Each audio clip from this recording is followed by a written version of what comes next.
आज की हमारी क्लास है जो फर्स्ट ईयर के लिए एनिमल ब्रीडिंग एंड जेनेटिक्स की है।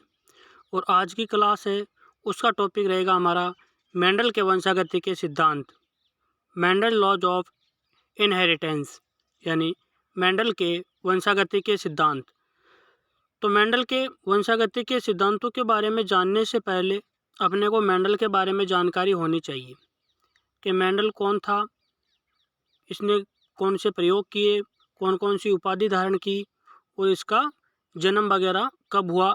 ये मेंडल की सामान्य जीवनी है, उसके बारे में अपने को पता होना चाहिए। तो सबसे पहले अपन देखते हैं कि मेंडल का जन्म 22 जुलाई 1822 को ऑस्ट्रिया के ब्रून कस्बे में हुआ था। और इसका जन्म है जो एक गरीब माली परिवार में हुआ था। इन्होंने 11 वर्ष तक गिरजाघर के मठ में अपना पढ़ाई की, अध्ययन किया। इसके बाद इसने उच्च अध्ययन के लिए ऑल्टज के एक संस्था में प्रवेश ले लिया। और मेंडल ने 1843 में ऑस्ट्रिया के ब्रून शहर चेकोस्लोवाकिया में धार्मिक मठ में पादरी का पद ग्रहण कर लिया। यानी इसका जन्म 22 जुलाई 1822 को एक माली परिवार में हुआ था और 11 वर्ष तक इसने गिरजाघर के मठ में अपनी पढ़ाई की। उसके पश्चात 1843 में मेंडल ने ऑस्ट्रिया के ब्रून शहर के चेकोस्लोवाकिया नामक एक स्थान था, उस स्थान पर एक धार्मिक मठ था और उस मठ में मेंडल ने पादरी का पद ग्रहण कर लिया। और इसी मठ में मेंडल को ग्रेगर की उपाधि मिली। और इसके पश्चात यानी 1843 के पश्चात मेंडल को ग्रेगर जॉन मेंडल के नाम से जाना जाने लगा। मृत्यु की बात करें तो मेंडल की मृत्यु 1884 में हुई थी। और मेंडल ने उद्यान पर कई प्रकार के मटर के पौधे लगाए और उन मटर के पौधों में पैतृक गुणों का अध्ययन करें। जब मेंडल ने अपने उद्यान पर कई प्रकार के मटर के पौधे लगाए और उनमें पैतृक गुणों का अध्ययन किया तो उसने अपने प्रयोगों के निष्कर्षों को 1866 में द एनुअल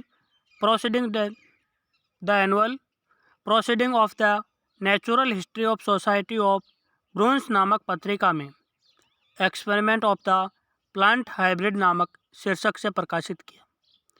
आपको कोई नहीं पूछेगा मेंडल का जन्म कब हुआ, कब इसने पढ़ाई की, कहाँ काम किया, कहाँ नहीं किया।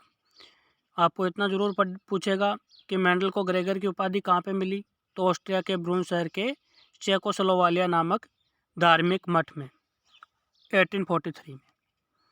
इसने कई प्रकार के मटर के पौधों पर अपना प्रयोग किया और अपने निष्कर्षों को 1866 में एक ऑस्ट्रिया में उस टाइम पे पत्रिका चलती थी, उस पत्रिका का नाम है the annual proceeding of the natural history of society of bronze. उस पत्रिका में अपने प्रयोगों के निष्कर्षों को experiment of the plant hybrid नामक शीर्षक से प्रकाशित किया। 1884 में मेंडल की मृत्यु हो जाती है। तो मेंडल की मृत्यु के पश्चात सन 1900 में 3 वैज्ञानिक आए और उन्होंने मेंडल के नियमों की पुनः खोज की। ये भी आपको क्वेश्चन पूछा जाता है कि मेंडल की मृत्यु के पश्चात मेंडल के नियमों की पुनः खोज किसने की। तो मेंडल की मृत्यु के पश्चात सन 1900 में जर्मनी के कार्ल कोरेंस, नीदरलैंड के ह्यूगो डे व्रिज तथा ऑस्ट्रिया के एरिक वॉन सरमैक नामक वैज्ञानिक ने मेंडल के नियमों की पुनः खोज की तथा अलग अलग लक्षणों पर कार्य किया और बताया कि मेंडल ने जो प्रयोग किए थे उनका ये निष्कर्ष था और मेंडल के कार्य की महत्ता को वापस उजागर किया और विषयों को मेंडलवाद का महत्व समझाया कि मेंडल ने जो एक्सपेरिमेंट किए थे उनका महत्व ये है और इनका जेनेटिक्स में बहुत ही महत्वपूर्ण योगदान है। और इसी कारण मेंडल को आनुवंशिकी का जनक कहा जाने लगा। फिर एक क्वेश्चन बनता है आपका कि आनुवंशिकी का जनक किसे कहा जाता है, तो ग्रेगर जॉन मेंडल को आनुवंशिकी का जनक कहा जाता है। दूसरा क्वेश्चन, आधुनिक आनुवंशिकी का जनक किसे कहा जाता है, तो वह है आपके बैटसन, जो मैंने आपको पहले भी कई बार बता दिया। अब ये हो गए मेंडल के प्रयोग। और मेंडल ने अपने प्रयोगों को 1866 में the annual proceeding of the natural history of society of Brunn नामक पत्रिका में the experiment of the plant hybrid नामक शीर्षक से प्रकाशित किया। और 1884 में मेंडल की मृत्यु के पश्चात सन 1900 में 3 वैज्ञानिक आए और उन्होंने मेंडल के प्रयोगों पर पुनः खोज की और मेंडल के कार्य की महत्ता को उजागर किया और विश्व को मेंडलवाद के बारे में समझाया, जिसके कारण मेंडल को आनुवंशिकी का जनक कहा जाने लगा। अब अपन देखते हैं कि मेंडल के सफलता के कारण क्या थे, कि किन कारणों की वजह से मेंडल है जो अपने प्रयोगों में सफल रहा। मेंडल से पहले कई वैज्ञानिक आए जिन्होंने मटर के पौधों पर, कई प्रकार के पौधों पर कई प्रयोग किए, लेकिन वो सफल नहीं हुए। उनके भी कई कारण थे, लेकिन अब अपन देखते हैं कि मेंडल है जो अपने प्रयोगों में सफल क्यों हुआ, या मेंडल की सफलता के पीछे क्या कारण थे। तो सबसे पहले तो मेंडल ने अपने प्रयोग करने से पहले एक योजना बनाई और उस योजना के फलस्वरूप उस योजना में उन सभी बातों का ध्यान रखा जिनकी वजह से खुद और अन्य वैज्ञानिक असफलताओं का सामना कर रहे थे। यानी मेंडल ने अपने प्रयोग शुरू करने से पहले एक योजना का प्रारूप बनाया जिसमें पूर्व में हुई असफलताओं के कारणों को ध्यान में रखा गया कि पहले इन प्रयोगों के बारे में असफलता क्यों मिली। दूसरा पॉइंट, मेंडल ने एक समय में केवल एक ही विपरीत लक्षण की वंशागति का अध्ययन किया। जैसे एक लंबा पौधा है, एक बौना पौधा है और एक ऐसा पौधा है जो संकर लंबा है, तो प्रत्येक जीन के 2 विकल्प होते हैं, एक प्रभावी एक अप्रभावी। तो मेंडल ने एक समय में एक ही विपरीत लक्षण की वंशागति का अध्ययन किया। ये बहुत ही बड़ा सफलता का कारण था। इसके अलावा मेंडल ने F2 पीढ़ी तक अध्ययन किया। कई वैज्ञानिक ऐसे थे जिसने F1 पीढ़ी तक ही अध्ययन किया, तो वो असफल रहे, तो इसलिए मेंडल ने सोचा कि अपने को F2 पीढ़ी तक इनका अध्ययन करना चाहिए। तो मेंडल ने F2 पीढ़ी तक अध्ययन किया, जबकि अन्य वैज्ञानिकों ने F1 पीढ़ी तक ही अध्ययन किया था। मेंडल ने अपने प्रयोगों का परिणाम गणितीय और सांख्यिकी रिकॉर्ड रखा। यानी मेंडल ने जो भी प्रैक्टिकल किए उन प्रैक्टिकलों का गणितीय और सांख्यिकी रिकॉर्ड रखा कि जो क्या रिजल्ट आ रहे हैं, कितने पौधे अपन बो रहे हैं, कितने पौधे लंबे प्राप्त हो रहे हैं, कितने पौधे बोने प्राप्त हो रहे हैं और कितने पौधे ऐसे हैं जो संकर प्राप्त हो रहे हैं।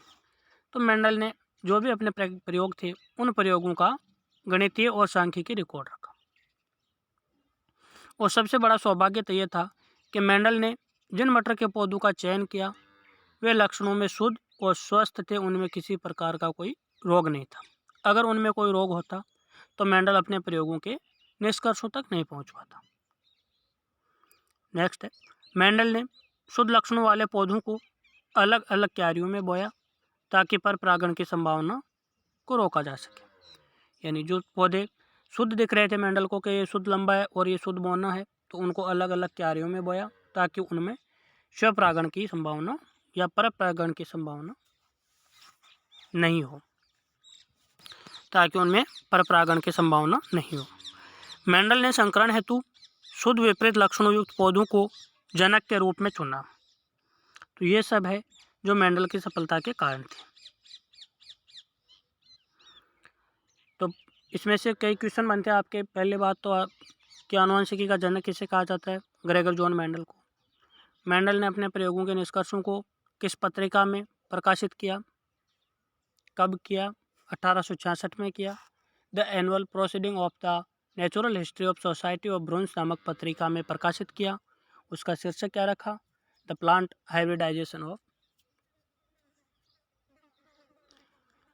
इसके अलावा कौन कौन से ऐसे वैज्ञानिक थे जिसने मेंडल के नियमों की पुनः खोज की और मेंडल को नोबेल पुरस्कार से सम्मानित करवाया, और मेंडल की सफलता के क्या कारण थे? ये सब है जो आपके काफ़ी इंपॉर्टेंट क्वेश्चन होते हैं। तो सबसे पहले आपको मेंडल की जीवनी के बारे में पता होना चाहिए। उसके पश्चात मेंडल की सफलता के कारण है वह भी आपको पता होना चाहिए कि मेंडल के सफल होने के क्या कारण थे। इससे आगे का है वो अपन नेक्स्ट क्लास के अंतर्गत पढ़ेंगे।